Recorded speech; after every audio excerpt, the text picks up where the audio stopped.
இனிய தோழர்களே தோழியரே, நான் உங்கள் சிப்லாலேருந்து பேசுகிறேங்க.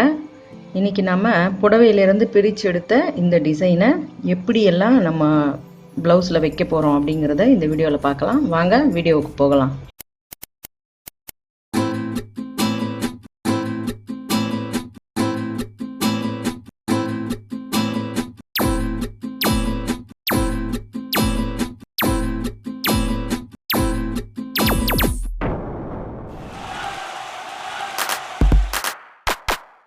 இப்போ சாதாரணமாக ஒரு கழுத்து வச்சு நம்ம ஃபினிஷ் பண்ணி வச்சுக்கிட்டோம்.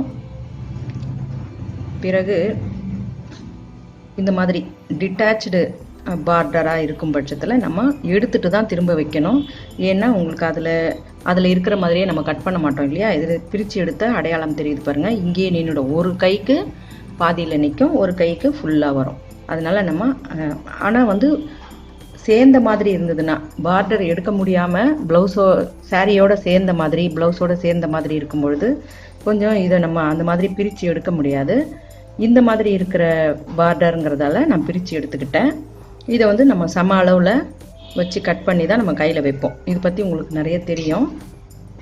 இருந்தாலும் இந்த வீடியோவில் அது தொடர்ச்சியாக சொல்லிடுறேன். ஏன்னா சம அளவில் இருக்கும் பொழுது தான் அது சரியாக வரும் இல்லைங்களா. இப்போ நம்ம அந்த சேலையில் எப்படி இருக்கோ பார்டரோட அமைப்பு எந்த மாதிரி இருக்கோ அந்த மாதிரியே வச்சிடலாம். இப்போ இது சேலையில் இந்த டிசைன், அதாவது இங்கே நுனியில் இந்த நீல நிறம் ஓரத்தில் நமக்கு அந்த மாதிரி கிடைக்கிது. அதே மாதிரியே நம்ம ஓரத்தில் இந்த மாதிரி பார்டர் வர மாதிரி வச்சுப்போம். இந்த 2 ஓரங்களையும் நம்ம இப்படி மடித்து அதில் வைக்கணும். இதெல்லாம் உங்களுக்கு நிறைய தெரிஞ்சிருக்கும்.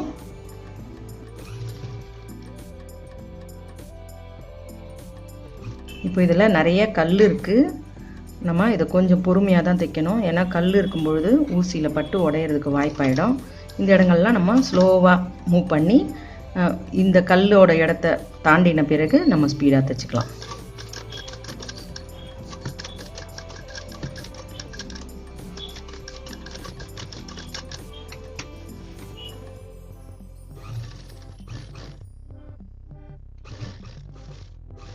இப்போ நம்ம பிரித்து எடுத்த இந்த போர்ஷனை மட்டும் நம்ம தேவைக்கேற்ற மாதிரி இது டபுளாகவும் போட்டுக்கலாம். ஆனால் 2 ஸ்லீவ் போக கைக்கும் பாடிக்கும் கொஞ்சம் கொடுக்கலான்னு நினைக்கிறேன். அதாவது முதுகில் கொடுக்கலாம்னு. அதனால் இதை 3ஆக நான் பிரித்து கட் பண்ணுறேன். சம அளவில் இருக்கிற மாதிரி பார்த்துட்டு கட் பண்ணுங்கள். உங்களுக்கு இன்னமுமே கூடுதலாக இருந்துச்சுன்னா அப்படியே டபுளாக கூட பண்ணி வைக்கலாம். இந்த மாதிரி டிசைன் இருக்கிறது மட்டும்தான் இல்லை, இன்னும் நான் உங்களுக்கு அதாவது அட்டாச்சாக இது நமக்கு டிட்டாச்சாக இருந்தது, அதனால் நம்ம பிரித்து எடுக்க முடிஞ்சுது. இன்னும் அட்டாச்சாக இருக்கிறத கூட அந்த மாதிரியெல்லாம் செய்யலாம். நான் ஒன்று ஒன்றா உங்களுக்கு சொல்லித்தரேன். இப்போ இது சமமாக வரல அப்படின்னு நீங்கள் நினச்சிங்கன்னா நம்ம கொஞ்சம் வெட்டினதை அப்படியே இந்த பக்கம் போட்டிங்கன்னா உங்களுக்கு சமமான ஒரு போர்ஷன் கிடைச்சிரும். வெட்டின பாகத்தை அப்படியே வெட்டாத பாகத்து மேலே போடுங்க.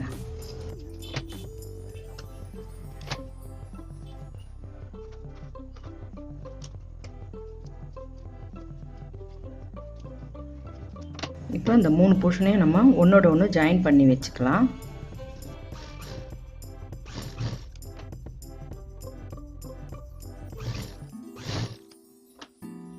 இப்போ நம்ம கழுத்துக்கும் எடுக்க வேண்டும் இல்லைங்களா. நீங்கள் இந்த பார்டருக்கு கொஞ்சம் தள்ளி இருக்கிற மாதிரி இப்போ நம்ம இந்த சேலையில் எப்படி இருக்கோ அதை நீங்கள் பார்த்துக்கிட்டு, இதாவது கீழே இந்த ஃபாலில் இந்த டிசைன் இருக்குது, இடையில் இந்த நம்ம பிரித்து எடுத்த பாகம் இடையில் இருக்குது. அதுக்கு பிறகு மேலே திரும்பவும் புடவையோட கண்டினியூ. அந்த மாதிரி நம்ம இந்த ப்ளவுஸ்லேயும் அதே மாதிரி மெத்தடை ஃபாலோ பண்ணலாம். இப்போ இங்கே பார்டர் இருக்குது, நம்ம வைக்க வேண்டிய போர்ஷனை இங்கே வச்சுக்கலாம். இப்போ இதுக்கும் மேலே நம்ம உள்ளே இது ஆம் ஹோல் கிட்ட தான் போகிறதுனால கொஞ்சம் இதோடவே நிப்பாட்டிக்கலாம். இதோட நீங்கள் கட் பண்ணிவிட்டு 2 ஓரமும் மடித்து தைக்கணும்.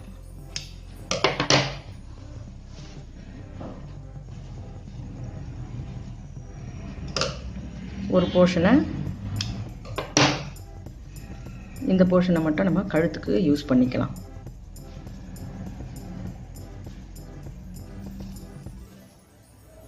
இந்த மாதிரி ஒட்டு வர போர்ஷனாக இருந்ததுன்னா அதை லெஃப்ட் ஹேண்டில் வச்சுக்கோங்க.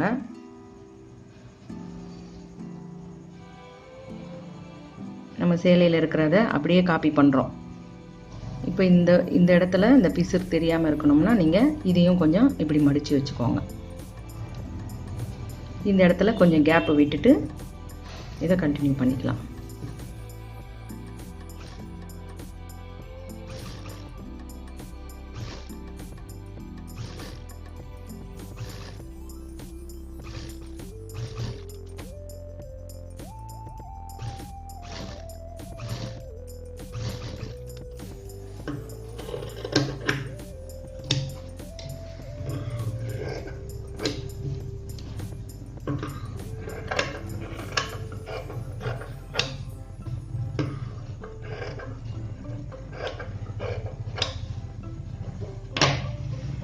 இப்போ இது ரைட் ஹேண்டுக்கு சரியா. நம்ம இந்த அரைக்காத்தும், இந்த அரைக்காத்துன்னு சொல்லுவாங்க, இந்த முன்னாடி கழிக்கிறதையும் இதுலேயே கழிச்சிடலாம். இது வந்து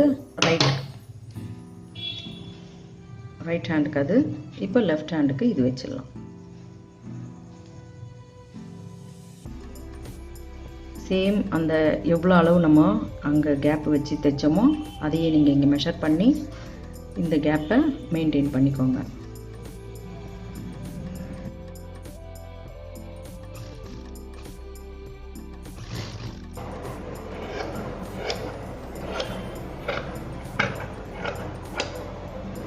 இப்போ நெக்கோட போர்ஷன் நம்ம பைப்பிங் வச்சு ரெடி பண்ணியிருக்கோம். அந்த கீழே பார்டர் வர மாதிரி கோல்டன் கலரில் ஒரு கிளாத் எடுத்து அதில் நம்ம பண்ணிட்டோம். இப்போ மேலே அப்படி ஃப்ரண்ட்டுக்கு கண்டினியூ ஆகிற மாதிரி நான் இங்கேயே கொஞ்சம் ஃபினிஷ் பண்ணாமல் வச்சுருக்கேன். இப்போ இதையும் நம்ம அதே மெத்தட் தான், நம்ம அதில் எப்படி பண்ணினோமோ அதே மாதிரி கொஞ்சம் கேப் விட்டுட்டு இதை வச்சிங்கன்னா ரொம்பவே வந்து ப்ளவுஸ்க்கு கொடுத்த மாதிரியே, அதாவது வாங்கும்போதே அந்த ப்ளவுஸ்க்காக அந்த இது வந்து இருந்த மாதிரியே தெரியும். முதல்ல கழுத்துக்கு ஃபுல்லாக நீங்கள் இப்படி வச்சு பார்த்துக்கோங்க சரியாக வருதா அப்படின்னு. இங்கே அப்படி உங்களுக்கு பத்தாத பட்சத்தில் இப்போ இந்த மாதிரி கொஞ்சம் ரைட்டில் பத்தலை அப்படின்னு சொல்லும்போது ஃபஸ்ட்டு நீங்கள் ஃபினிஷ் பண்ண வேண்டியது ரைட்டாக இருக்கணும். லெஃப்ட்டில் உங்களுக்கு இங்கே ஃபினிஷ் பண்ண முடியாமல் இங்கே கொஞ்சம் கம்மியாக இருந்தாலும் இங்கே வந்து நீங்கள் இப்படியே ஃபோல்ட் பண்ணி இந்த இடத்தோடவே முடிச்சிருங்க. இது வந்து நம்ம பின் பண்ணுற இடம் தான் இல்லையா சாரியில், அதனால் இங்கே எப்படி இருந்தாலும் பரவாயில்ல. அதனால் ஆரம்பிக்கும்போது ரைட்டில் ஆரம்பிச்சிருங்க.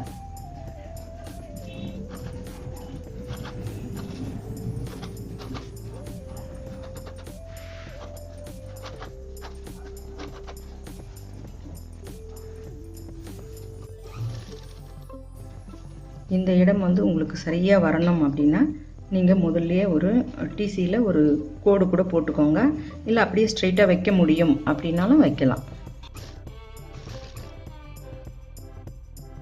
அதாவது உள்ளே நம்ம எக்ஸஸாக இருக்கிற துணியை உள்பக்கத்தில் தள்ளணும். இதை வந்து இப்படி மேலே தெரிகிற மாதிரி இப்படி வைக்கக்கூடாது. நீங்கள் முதல்ல பொசிஷன் பார்த்துக்கோங்க. பார்த்து இப்போ இப்படி தான் வரப்போகுது, இந்த இடத்துலேருந்தும் இந்த இடம் திரும்புறதுக்கும் இப்படி வைக்க போகிறீங்க அப்படின்னும் பொழுது இந்த இடத்த அப்படியே ஹோல்ட் பண்ணிவிட்டு மற்ற எல்லா துணியும் அப்படியே உள்ளே தள்ளி அந்த எட்ஜை மட்டும் கொண்டு வந்து இங்கே வச்சுருங்க. அப்படி வைக்கும்பொழுது உங்களுக்கு பிசுறு எல்லாம், அதாவது எக்ஸஸாக இருக்கிற துணியெல்லாம் உள்நோக்கி போயிடும். மேலே உங்களுக்கு ஃபினிஷிங்காக கிடைக்கும். இந்த இடத்துல மடிக்கும் பொழுது இங்கே நீங்கள் இந்த சைடில் நீங்கள் பார்த்துக்கணும். இங்கே உங்களுக்கு இந்த இடம் மடிப்பு போக உங்களுக்கு இந்த இடம் கிராஸாக கிடைக்குதா அப்படிங்கிறதையும் பார்த்துக்கோங்க. ரொம்ப நீங்கள் நிறைய மடிச்சிங்கன்னா இந்த இடமும் ஃபோல்டிங் வரும்.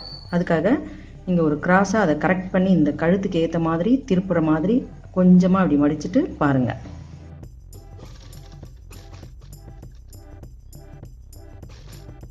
நல்லா லூஸ் விட்டு தைங்க.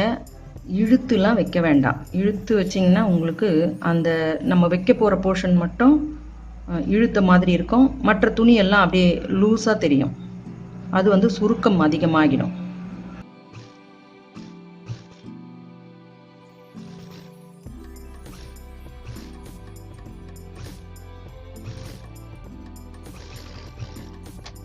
லெஃப்ட் சைடு பரவாயில்லாமல் வந்துருச்சு.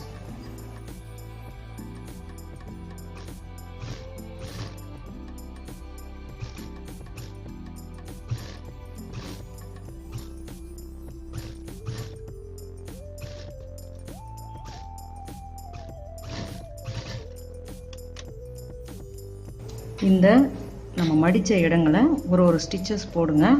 அது வந்து இந்த துணி இந்த நிறத்தில் இருக்கிற நூலை போட்டு தைச்சிங்கன்னா ரொம்பவே நல்லது. ஏன்னா இந்த நீளம் வந்து போடும்பொழுது உங்களுக்கு வேறு மாதிரி தெரியும்.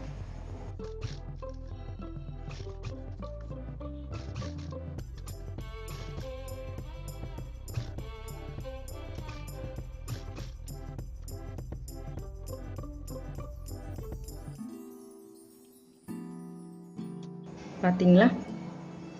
பிடிச்சிருக்கா உங்களுக்கு?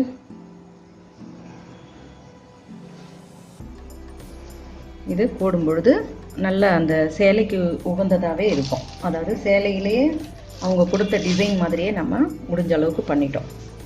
சரிங்களா? இன்னும் நிறைய நான் உங்களுக்கு டிசைன்ஸ் போடுறேன். இந்த வீடியோ உங்களுக்கு பிடிச்சிருந்தா எனக்கு லைக் கொடுங்க, கமெண்ட் கொடுங்க, ஷேர் பண்ணி சப்ஸ்கிரைப் பண்ணுங்கள். பெல் ஐக்கான் அழுத்துனீங்கன்னா நான் போடுற வீடியோஸ் உங்களுக்கு தொடர்ச்சியாக கிடைக்கும். மிக்க நன்றி. வணக்கம்.